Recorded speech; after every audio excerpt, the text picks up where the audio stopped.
아멘. 예, 오늘은 교회력상으로 성령 강림 주일입니다. 그래서 오늘 본문의 말씀을 가지고 성령의 능력을 받자라고 하는 제목으로 말씀을 나누고자 합니다. 원래 말씀 나누기 전에 우리 인사합니다. 앞뒤 또 좌우 바라보시면서 오늘 그렇게 한번 인사합니다. 성령의 능력을 받읍시다. 아멘. 여러분, 성령의 능력을 받아서 승리하는 삶을 살아가시기를 오늘 시간 주로 축원합니다. 여러분, 우리 신앙생활이라고 하는 것은요, 내가 구원받은 것만으로는 충분하지 않습니다. 내가 예수를 믿고 내가 예수님을 나의 주와 그리스도로 영접하고 구원받은 하나님의 자녀가 되었다면 이제 성령의 능력을 받아서 승리하는 삶을 살아가야 되는 거예요. 자, 그런데 이런 삶은 어떤 내 힘과 내 능력만으로는 불가능하다라는 겁니다. 성령 하나님의 도우심이 있을 때만 가능합니다. 여러분, 그러므로 성령의 충만함을 받아야 돼요. 우리가 성령의 충만함을 받아서 성령의 권능과 능력으로 살아가야 됩니다. 그런 저와 여러분의 삶이 되어질 수 있기를 오늘 시간 주연을 축원합니다. 여러분, 우리가 다른 사람과 더불어 살아가면서 반드시 지켜야 되는 게 있어요. 그것은 뭐냐면 약속입니다. 여러분, 만약에 약속을 하고 그 약속을 지키지 않게 되어지면 신뢰를 잃어버리게 되고요. 그러면 그 사람과는 어떤 일도 함께 도모할 수가 없습니다. 그런데 반대로 우리가 아무리 작고 사소한 약속이라도 그 약속을 지켜나갈 때 거기에는 돈으로 살 수 없는 신뢰라고 하는 자산을 얻게 되어지는 것입니다. 여러분, 그러면 이 사람은요, 성공할 수 있는 그런 기회가 많이 주어지게 되어져요. 그 신뢰로 인해서 성공할 수 있는 기회가 많이 주어지는 것입니다. 여러분, 그러므로 우리가 약속을 지키며 살아간다라고 하는 것은 얼마나 중요한 일인지 모릅니다. 여러분, 그런 의미에서 약속을 꼭 지키시기를 바랍니다. 여러분, 다른 사람과의 약속을 소중하게 생각하고 꼭 지키십시오. 여러분, 그리고 하나님과의 약속은 더 소중하게 생각하고 반드시 지키십시오. 여러분, 왜냐하면 사람과의 약속을 지키는 것은 우리에게 신뢰를 가져다 주지만 하나님과의 약속을 지키는 것은 우리 삶의 기적과 역사를 가져다 주기 때문에 그렇습니다. 여러분, 믿으시기를 주여로 축원합니다. 자, 여러분, 오늘 본문의 말씀이 바로 그것을 오늘 우리에게 보여주고 있습니다. 예수님께서 부활하신 후 이 땅에 제자들과 함께 40일을 유하시면서 하나님 나라의 일을 말씀하셨습니다. 그리고 이제 감람산에서 승천하시면서 주님은 그 모인 제자들에게 보혜사를 보내주시겠다, 보혜사 성령을 보내주시겠다라고 약속하셨습니다. 여러분, 사도행전 1장 4절 5절에 보니까 이렇게 말씀하고 있습니다. 사도와 함께 모이사 그들에게 분부하여 이르시되 예루살렘을 떠나지 말고 내게서 들은 바 아버지께서 약속하신 것을 기다리라.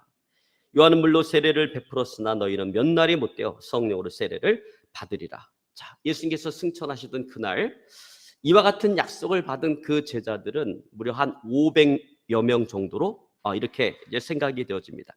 그러나 그 약속, 그 주님의 그 약속을 믿고 끝까지 그 약속을 지키기 위해서 예루살렘을 떠나지 아니하고 아버지께서 약속하신 그 성령을 기다린 제자는 120명밖에 되지 않는다라는 거예요. 나머지 380명은 예수님의 약속을 믿지 못하고 또 각자 자신의 길을 찾아서 떠나가 버렸습니다. 자, 오직 120명만이 오늘 예수님의 약속을 믿고 그 약속을 지킨 것입니다. 그 약속을 믿고 그 약속을 끝까지 지켰을 때 오순절 날에 그 제자들은 오늘 성령의 충만함을 받고 오늘 성령의 역사를 경험하게 되어진 것입니다.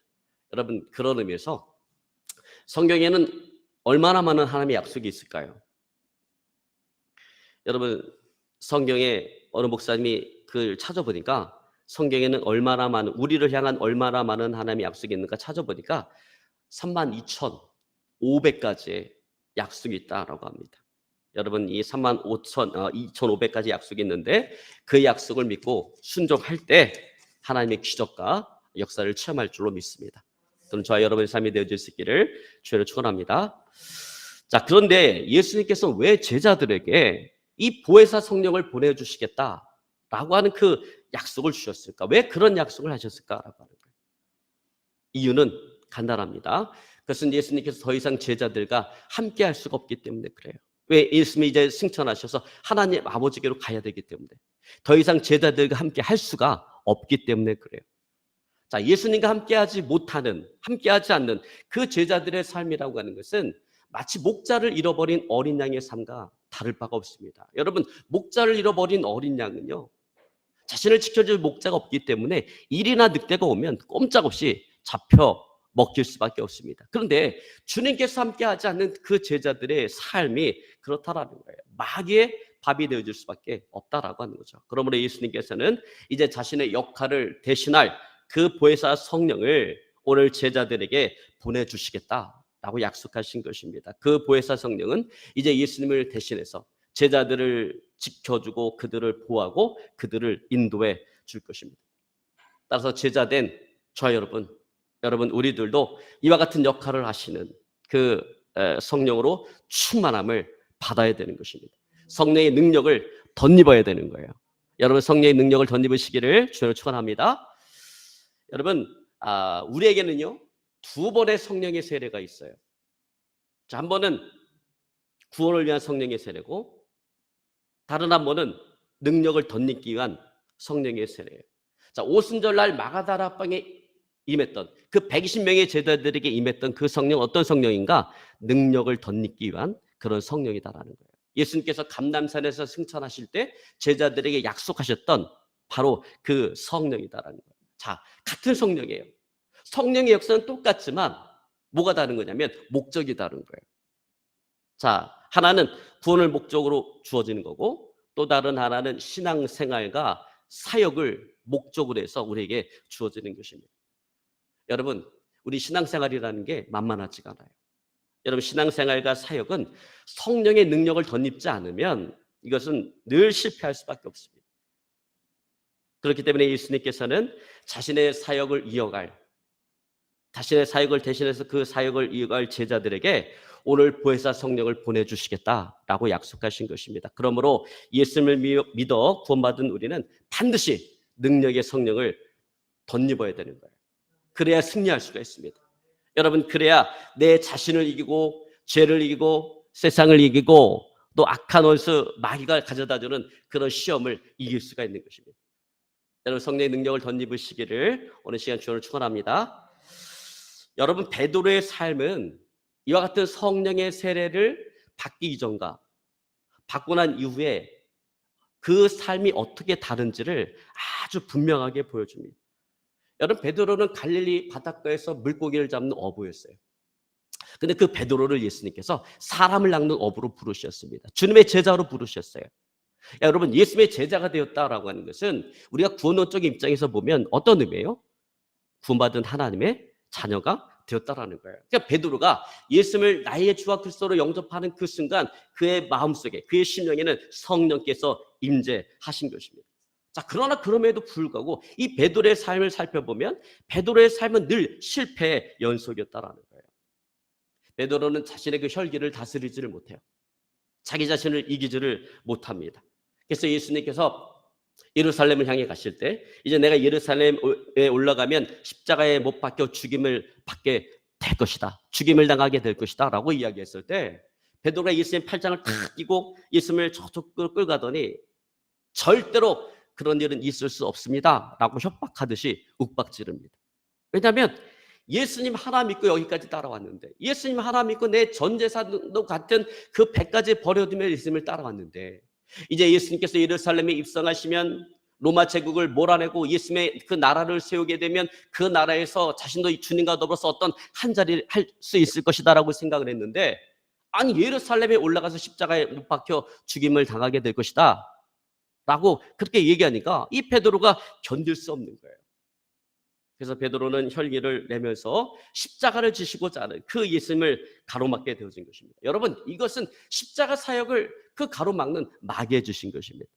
여러분, 오죽했으면 주님으로부터 사단아 내 뒤로 물러가라 라고 하는 그런 말을 들었겠어요. 베드로가 예수님으로부터. 자, 그런가 하면 6월절 만찬 자리에서 예수님은 제자들에게 그렇게 말씀하십니다. 오늘 이 밤에 너희들이 다 나를 버리고 도망하리라. 그때 베드로가 뭐라고 얘기합니까? 주님, 모두가 다 주를 버리고 도망간다 할지라도 나는 절대로 주님을 버리지 않겠습니다. 나는 끝까지 주님과 함께 하겠습니다. 주님과 생사고락을 함께 하겠습니다. 라고 그렇게 호언장담을 했습니다. 근데 막상 겟세마네 동산에서 예수님께서 기도하실 때 대제사장이 보낸 하석들이 예수님을 잡으러 오자 베드로가 또 혈기를 참지 못하고 칼을 뽑아서 그 하석들, 대제사장의 하석들 가운데 한 사람인 말고라고 하는 이름을 가진 그 사람의 귀를 잘라버렸습니다. 그리고 도망갔어요. 그리고 예수님께서 붙잡혀갈 때 멀찍이서 쫓아갑니다. 예수님께서 대제사장 가야바의 뜰에서 신문 받을 때 그곳에 다른 사람과 모닥불을 쬐다가 그 대제사장의 계집종이 베드로를 보고 이야기합니다. 너도 그 사람 가운데 한 사람이었다. 그러니까 그 계집종의 말에 두려움을 느끼고 베드로가 주님을 부인합니다. 나는 모른다. 그래도 3번씩이나 저주하면서 부인합니다. 그때 새벽 닭이 울면서 주님께서 하셨던 말씀이 떠올랐어요. 내가 이 밤에 닭이 울기 전에 나를 3번 부인하리라. 그러자 그는 이렇게 예수님을 부인한 자기 자신에 대한 실망, 그 상처를 안고 모든 것들을 버려두고 다시금 갈릴리 바닷가로 돌아가서 옛 생업인 그 어부의 삶으로 돌아가 버렸습니다. 여러분 이게 뭐예요?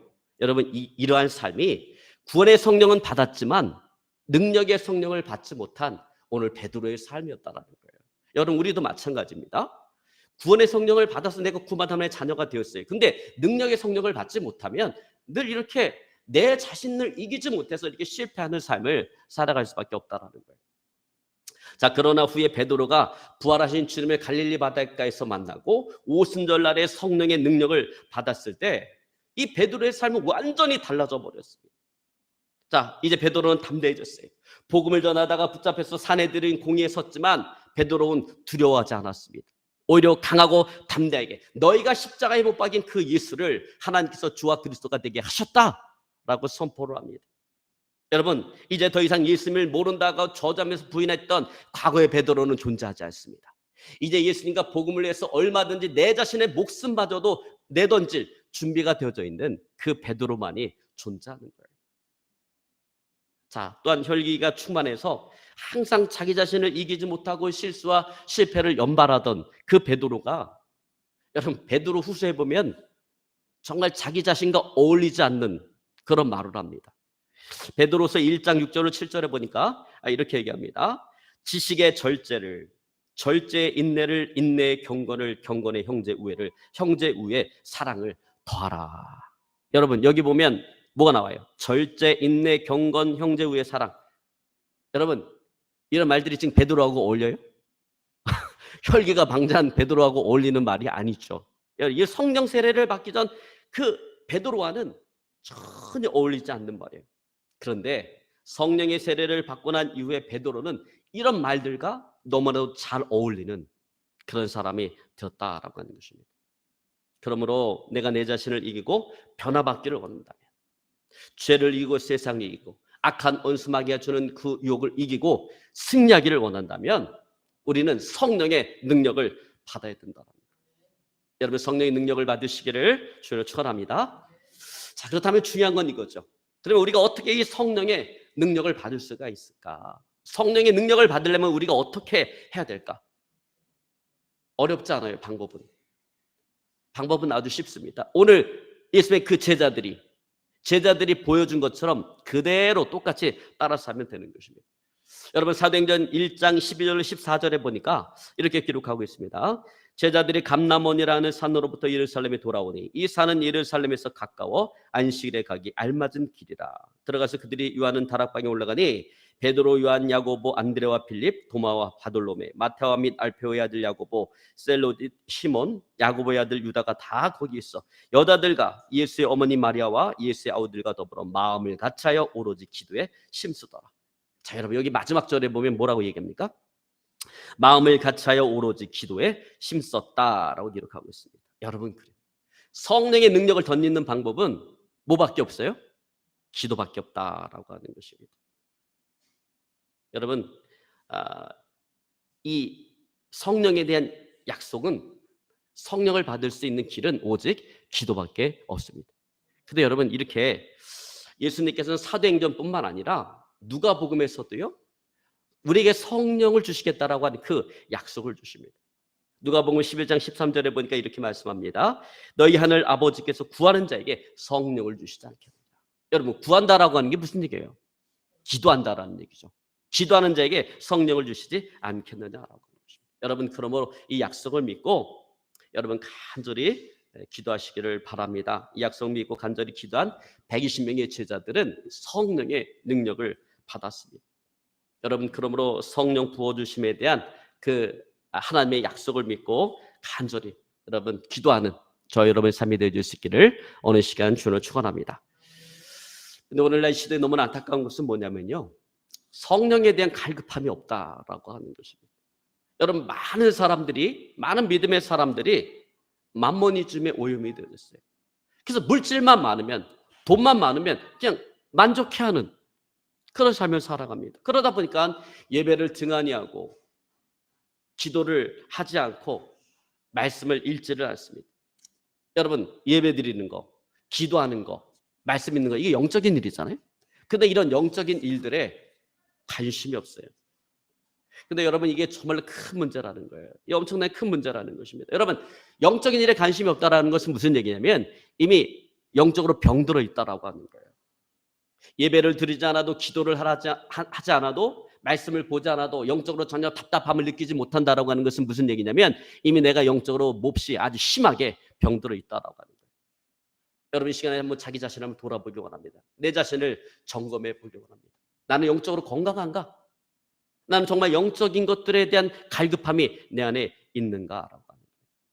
여러분, 이 갈급함이 없다면, 영적인 일에 대한 갈급함이 없다면 이미 병든 것입니다. 여러분, 그렇기 때문에 예배를 드려도 예배에 열심이 없어요. 영적인 일에 무기력한 것입니다. 여러분, 요즘에는 찾아볼 수가 없는데 제가 초등학교 다닐 때, 그때는 국민학교죠. 국민학교 다닐 때 그 학교 나가면 학교 앞에요, 그 병아리 파는 사람이 그렇게 많았어요. 요즘은 아마 안 팔 거예요. 그거 뭐 동물 학대다 이래갖고 안 파는데 그때는 그 병아리 파는 사람이 그렇게 많았어요. 그 병아리가 얼마나 귀엽습니까? 저도 병아리를 갖다가 이제 키우려고 병아리를 사서 집으로 가져갔던 기억이 있는데, 이 병아리가 보면요, 건강한 놈은 삐약삐약 소리가 얼마나 큰지 몰라요. 삐약삐약거리면서 먹이를 찾아서 막 왔다 갔다 거려요. 근데 병든 놈은 삐약 소리가 죽어가요. 삐약 삐약 하다가 움직임도 거의 없어요. 앉아있다가 눈만 껌빡껌빡하면서 졸다가 그런 병아리들은 며칠 지나면 반드시 죽어버립니다. 여러분, 이와 같이 영적으로 병든 사람도 마찬가지예요. 영적인 일에 관심이 없어요. 무기력합니다. 예배도 열심히 없고, 기도 생활에도 열심히 없고, 말씀 생활에도 열심히 없습니다. 그래서 여러분, 이런 사람들은 기도를 해도 항상 형식적인 기도를 해요. 그러다 보니까 그 기도에 간절함이 없어. 내가 기도하면서, 여러분, 기도하면 내 응답을 바라보고 기도하는 거잖아요. 근데 기도하면서 기도에 대한 응답이 올 거다라고 확신도 못해. 확신도 갖지 않아요. 그냥 형식적으로 이렇게 기도를 하는 거예요. 여러분, 허브 밀러라고 하는 그 사람이 쓴 책 중에 하나님과의 관계라고 하는 그 책이 있습니다. 근데 그 책에 나오는 재미난 이야기가 하나 있는데, 아주 한적하고 평화로운 작은 마을이 있었습니다. 근데 그 마을에 큰 술집이 들어서게 된 거예요.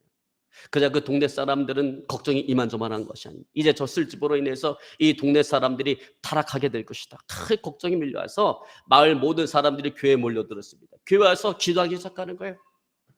그 술집에서 기도하는데 그 가운데 아주 열심히 있는 성도가 뭐라고 기도하냐면 이렇게 기도했어요. 주님, 저 술집을 성령의 불로 태워주시옵소서. 그래서 이 모든 유혹으로부터 우리를 벗어나게 하여 주시옵소서. 그렇게 기도를 했는데 며칠이 지나서 정말 술집에 불이 나갔고 술집이 완전히 전소가 되어져 버렸습니다.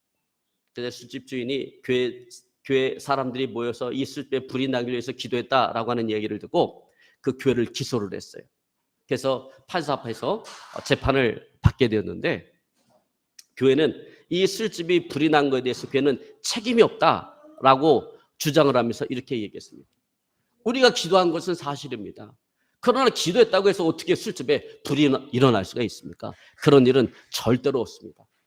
근데 이 술집 주인은 뭐라고 얘기하냐면 교회가 기도를 했기 때문에 술집에 불이 났다라는 거예요. 그러니까 판사가 판결을 내리기에 앞서 이렇게 이야기합니다.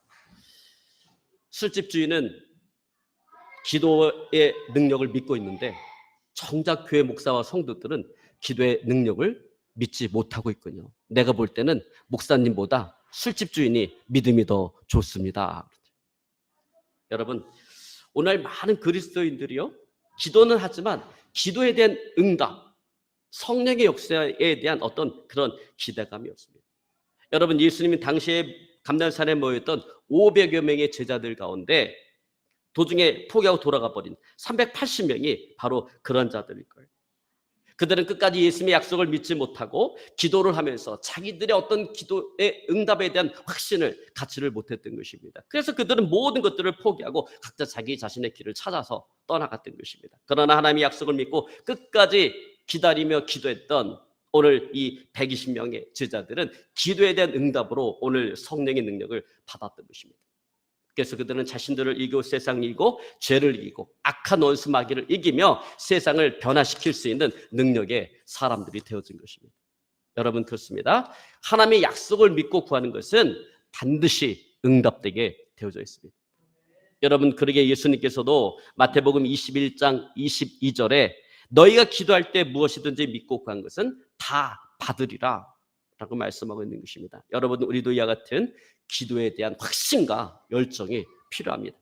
여러분, 그래 문제를 해결받고 성령의 능력을 덧입을 수가 있습니다. 마지막으로 정금모 장로님에 대한 간증으로 오늘 말씀을 제가 마무리하고자 합니다. 여러분, 정금모 장로님은요, 세계적인 물리학자예요. 세계가 다 알아주고 인정해주는 물리학자고 그런 원자력 전문가입니다. 그런데 그가 쓴 그의 간증집 나는 위대한 과학자이기보다 신실한 크리스찬이 되고 싶다라고 하는 그 책에 나오는 이야기입니다. 장로님은요, 천재예요. 태생이 천재예요. 천재로 태어났어요.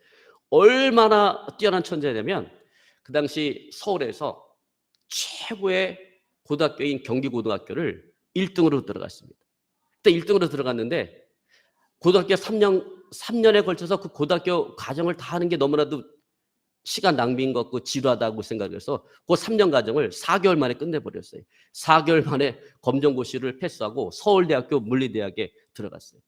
근데 서울대학을 들어가도 서울대학에 만족할 수가 없는 거예요. 그래서 그냥 곧바로 미시간 대학으로 유학을 떠나갔는데 그 미시간 대학의 지도교수가 당신은 너무나 뛰어나기 때문에 석사과정을 밟을 필요가 없습니다. 곧바로 박사과정으로 들어갔어요. 그래서 여러분, 박사과정을 들어갔는데 보통 박사과정 가려면 5년 걸려요. 5년 걸리는데 이 사람 박사과정, 석사과정 건너뛰고 박사과정 들어갔고 6개월 만에 박사학위를 받고요. 24살에 플로리다 대학의 초빙 교수가 되어졌어요. 그러니까 이게 여러분, 사람의 노력으로 할 수 있는 게 아니에요. 여러분, 평범한 사람이 잠자지 않고 공부한다고 해서 이렇게 될 수가 없는 거예요. 여러분, 이것은 누구도 부인할 수 없는 천재. 그건 태생이 천재로 태어났어요. 자타가 공인하는 그런 천재입니다. 그런데 그가 미국 생활을 하다가 그 미국 생활을 하던 중에 어려운 일을 당하게 되었습니다. 그것은 뭐냐면 그의 10살 된 아들이 신부전증을 앓게 되어진 거예요. 콩팥이 망가진 거예요. 그래서 자기의 콩팥을 그 아들에게 주었는데 이게 잘 맞지가 않는 거예요. 그래서 부작용이 일어났습니다.